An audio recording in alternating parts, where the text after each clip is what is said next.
Hello friends, আসসালামু আলাইকুম। আপনারা সবাই কেমন আছেন? আশা করি আলহামদুলিল্লাহ সবাই অনেক অনেক বেশি ভালো আছেন।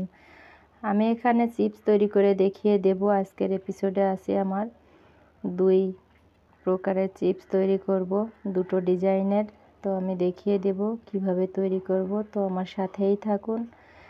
দেখেন, এই যে চিপসটা নিয়েছি, এই চিপসটা আমরা অরিজিনালি দোকানে কিনে খাই, যেমন সান্স বা আলুজ পটেটো যেগুলো আছে সেগুলা। তো দেখেন কতটা ক্রিস্পি, কতটা মসমসে হয়েছে, বাসাতে হোমমেডে তৈরি করেছি।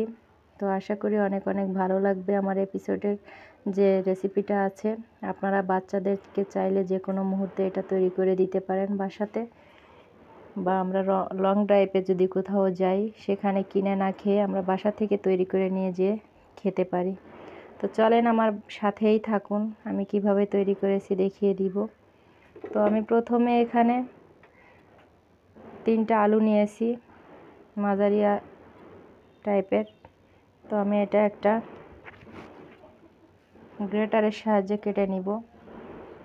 তো এখানে এই ধরনের গ্রেটার যদি আপনাদের কাছে থাকে তাহলে অবশ্যই দুটো ডিজাইন করতে পারবেন, অনায়াসে দুটো ডিজাইন হয়ে যাবে। তো আমি এভাবে করে দেখিয়ে দিব আপনাদেরকে। তো এটা আবার হাত কেটে যাওয়ার ভয়ও আছে, তো খুব সাবধানতা অবলম্বন করতে হবে। তো এখানে আমি সম্পূর্ণ চিপস কিভাবে কেটেছি আমি দেখিয়ে দিচ্ছি। দেখেন, আমার এক সাইড হয়েছে শুধু টিনের মতো, এই যে সাইডটা দেখা যাচ্ছে। তো আর এক সাইড ঘুরিয়ে দিলেই জালি জালি সাইজের হয়ে যাবে। তো দুটো ডিজাইন তৈরি করা যাবে এটা দিয়ে। দেখেন, এই যে একটা এভাবে একটা এভাবে দিয়ে, এটা একটা, এই যে দেখেন আমি কেটে দেখিয়ে দিচ্ছি। জালির মতোও হবে এবং এক সাইড ডিজাইনও হবে। তো দেখেন, একবার এভাবে একবার ওভাবে ঘুরিয়ে ঘুরিয়ে সুন্দরভাবে ডিজাইনগুলো করে নেবেন। তো আশা করি আপনারা চেষ্টা করলে অবশ্যই পারবেন। দেখেন কতটা সুন্দর, কতটা পাতলা হয়েছে, আর এটা ভাজতে গেলে খুবই ক্রিস্পি করে ভাজতে হবে। তো দেখেন আমি সুন্দরভাবে কেটে নিয়েছি। এখন আমি এটাকে আবারও ধুলাই করে নিব। আলুটা অবশ্যই সুন্দরভাবে আগেও ধুয়ে নেবেন, কাটার আগে পরে সবসময় ধুয়ে ইউজ করতে হবে। তো দেখেন, এই যে একটা ডিজাইন, আর এই যে জালি জালি দুটো ডিজাইন হয়েছে এখানে। তো আমি এটা সুন্দরভাবে ধুলাই করে নিয়েছি। ধুলাই করে একটা স্ট্রেনারে রেখে দেব।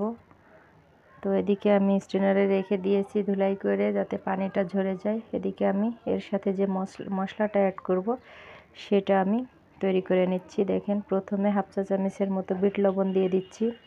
স্বাদে ম্যাজিক যে ম্যাগি মশলাটা থাকে আমাদের নুডলসের সাথে, ওই মশলাটা আপনারা ইউজ করতে পারেন, বা ওটা নুডলসের জন্য আমরা আলাদা কিনে আনি সেটাই। তো তার 1 প্যাকেট আমি মশলা দিয়ে দিচ্ছি এর সাথে। তো আসলে যারা বাহিরের খাবার পছন্দ করেন না তারা অবশ্যই ঘরেই তৈরি করে খেতে পারেন, বা বাচ্চাদেরকে স্বাস্থ্যসম্মত হিসেবে আমরা নিজেরা তৈরি করে দিতে পারি সুন্দরভাবে। বাহিরের খাবারটা খাওয়া তো আসলে ঠিক না। তো এখানে আমি দিয়ে দিচ্ছি টেস্টি সল্ট। আসলে টেস্টি সল্ট আমাদের শরীরের জন্য অনেকটা ক্ষতিকর, তারপরও সামান্য পরিমাণ স্বাদের ব্যালেন্সের জন্য দিয়ে দিচ্ছি। তো হাফ চামচের থেকেও কম নিয়েছি। তো আপনারা যদি স্পাইসি খেতে চান তো এটাতে আপনারা ঝালের গুঁড়া অ্যাড করবেন। তো যতটা স্পাইসি খাবেন ঠিক স্বাদ মতো ততটাই দিয়ে নেবেন। এটা বাচ্চাদের জন্য শুধু বিট লবণ দিয়ে দিলেও খাওয়া যাবে, কোনো সমস্যা নেই। তো আমরা বড়রা যখন খাবেন তারা একটু স্পাইসি করে নেবেন, সমস্যা নেই। তো আশা করি অনেক অনেক ভালো লাগবে আমার ভিডিওটা আপনাদের কাছে। তো আমার মশলাটা অ্যাড করা হয়ে গিয়েছে। এখানে আপনারা এমনি লবণ দিলেও দিতে পারেন, নাও দিতে পারেন, সমস্যা হবে না, যেহেতু বিট লবণ দিয়েছি বা টেস্টি সল্ট দিয়েছি, এখানে লবণের প্রভাব আছেই। তো আমি চুলাতে প্যান বসিয়ে দিয়েছি অলরেডি, তেলটা গরম হয়ে গিয়েছে। আমি এখন আলুগুলো দিয়ে দিচ্ছি একে একে। তো আমি এখানে হালকা লো হিটে একটু ধৈর্য সহকারে আলুগুলা ভেজে নিতে হবে। আর বেশি বেশি দেওয়া যাবে না, কারণ বেশি দিলে আলুটা যখনই আমি চুলাতে দিব তখন কিন্তু তেলে ভাজা হয়ে এটা নরম হয়ে যাবে, বাট ভেঙে যাওয়ারও সম্ভাবনা থাকে। তো সেক্ষেত্রে আমি অল্প অল্প করে দিয়ে সুন্দরভাবে ধৈর্য সহকারে ভেজে নিব এবং ক্রিস্পি করে ভেজে নিতে হবে। আর আলুটা যখন ক্রিস্পি না হবে তখন কিন্তু দোকানের স্বাদটাও আমরা পাবো না, বা তার থেকে ভালো স্বাদও আমরা পাবো না। তো আশা করি আমার রেসিপিটা ফলো করে যদি আপনারা তৈরি করেন অবশ্যই আপনাদের ভালো লাগবে।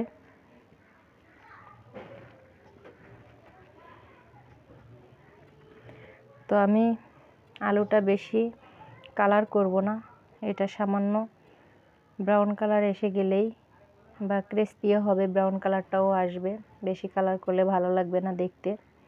তো সেক্ষেত্রে আমার হয়ে গিয়েছে, আমি নামিয়ে নিচ্ছি।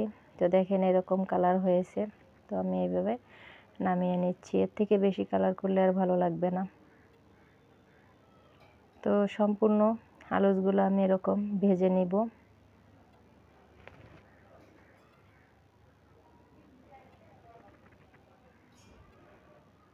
তো দেখেন দেখতেই বোঝা যাচ্ছে যে আসলেই ক্রিস্পি হয়েছে।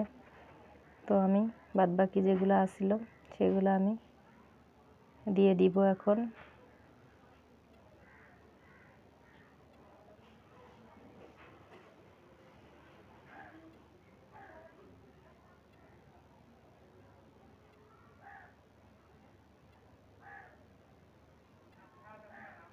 তো আসলে কাটতে পারলে খুবই ভালো হয় সুন্দরভাবে। তো দেখেন আমার ভাজা হয়ে গেছে। আমরা বাহিরের খাবার না খেয়ে দেখেন ঘরেই তৈরি করে ফেললাম খুব সুন্দর আলুস বা পটেটো চিপস যেটাই বলেন। তো এখন আমি গরম গরম মশলাটা অ্যাড করে দিচ্ছি। মশলাটা গরম গরম না দিলে এটা মানে গায়ে গায়ে মিশবে না, বাট খেতেও ভালো লাগবে না। তো মশলাটা অ্যাড করে আমি একটু হাতে নাড়াচাড়া করে দিচ্ছি যাতে সম্পূর্ণ আলুচের সাথে মিশে যায়। বাট সুন্দর হয়েছে, দেখেন ক্রিস্পি হয়েছে কতটা, দেখতেই বোঝা যাচ্ছে।